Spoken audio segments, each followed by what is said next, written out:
तीन रिएक्शन है, Wurtz reaction, फिटिग reaction और ऊर्ज फिटिग रिएक्शन।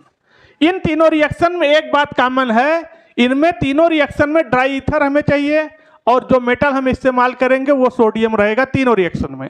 और एक चीज का डिफरेंस भी है, ऊर्ज रिएक्शन में हमें 2 मोल एल्किल हैलाइड चाहिए और दोनों mole alkyl halide aliphatic alkyl halide होना चाहिए। फिटिग रिएक्शन में 2 मोल एल्किल हैलाइड चाहिए और वो दोनों mole alkyl halide aryl alkyl halide होना चाहिए, एरोमेटिक एल्किल हैलाइड होना चाहिए।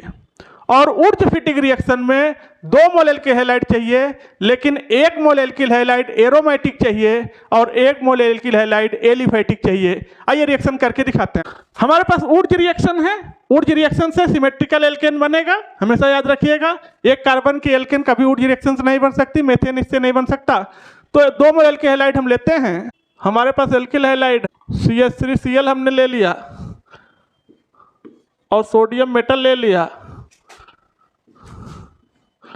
दूसरा मोल एल्किल हैलाइड, और रिएक्शन कराने के लिए हमें चाहिए ड्राई ईथर। किसी भी रिएक्शन में हमने कहा था एल्कली मेटल हो और हैलोजन हो तो एक दूसरे को टुकुर टुकुर देखते नहीं, एक दूसरे को लेके निकल लेते हैं, फिर वैलेंटाइन डे मना लेते हैं अच्छे से। तो ये वैलेंटाइन डे मनाने चले गए भैया, जो बचा उन्हें जोड़ दीजिए। तो ये हो गया CH3 एल्केन एथेन बन गया और निकल गया 2 मोल NaCl। देखिए ये है ऊर्ज रिएक्शन। ऊर्ज रिएक्शन से हमेशा सिमेट्रिकल एल्केन बनेगी, इवन नंबर कार्बन के एल्केन बनेगी, और एक कार्बन का एल्केन ऊर्ज रिएक्शन से कभी नहीं बन सकता। मेथेन कभी भी ऊर्ज रिएक्शन से नहीं बन सकता। अब आइए देखते हैं फिटिग रिएक्शन।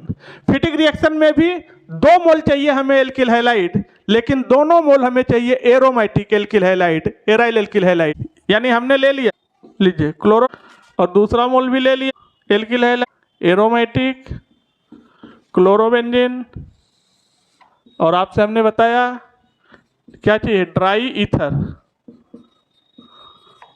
फिर बात वही आ गई, किसी रिएक्शन में एल्कली मेटल हो और हैलोजन हो तो एक दूसरे को टुकुर टुकुर देखते नहीं हैं, फिर वैलेंटाइन डे बनाने निकल लेते हैं ये। यानी यहाँ से क्लोरीन, यहाँ से ये बाहर, 2 मोल NaCl आउट।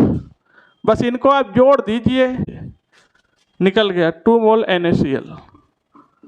प्रोडक्ट का क्या नाम है, डाइफेनिल या बाइफेनिल, कुछ भी आप बोल सकते हैं। यह है डाइफेनिल। अब आइए ऊर्ज फिटिग रिएक्शन। अभी आपने ऊर्ज रिएक्शन देखा, फिर फिटिग रिएक्शन देखा, अब ऊर्ज फिटिग को एक साथ जोड़ दो।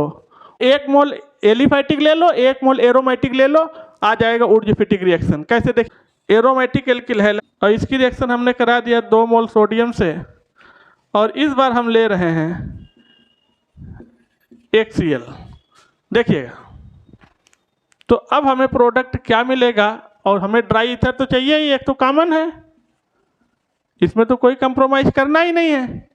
तो 1 मोल यहाँ से निकल जाएगा और 1 सोडियम के साथ यहाँ से निकल जाएगा। क्योंकि एल्कली मेटल हो, हाइड्रोजन हो तो वैलेंटाइन डे मनाने चले जाते हैं। बाकी ये बच्चा CH3 उसकी खोपड़ी पे जाके बैठ जाएगा और प्रोडक्ट आपको क्या मिल जाएगा, टालुइन। तो निकल गया 2 मोल NaCl। इस रिएक्शन को बोलते हैं ऊर्ज फिटिग रिएक्शन। इन रिएक्शन में एक चीज कॉमन है, ड्राई ईथर सब में चाहिए, मेटल सब में सोडियम चाहिए। डिफरेंस केवल एक बात का है, एल्किल हैलाइड सब में चाहिए, इसमें एलिफैटिक एल्किल हैलाइड चाहिए, इसमें दोनों एरोमेटिक चाहिए एल्किल हैलाइड, इसमें 1 aromatic alkyl halide, 1 aliphatic alkyl halide चाहिए। तो आप वीडियो को लाइक कर दीजिए, चैनल को सब्सक्राइब कर लीजिए, बेल आइकन हिट कर दीजिए, क्योंकि IIT JEE नीट के सारे कंटेंट इसी चैनल पे मिलते हैं। Chemistry bye PC sir. Thank you, धन्यवाद।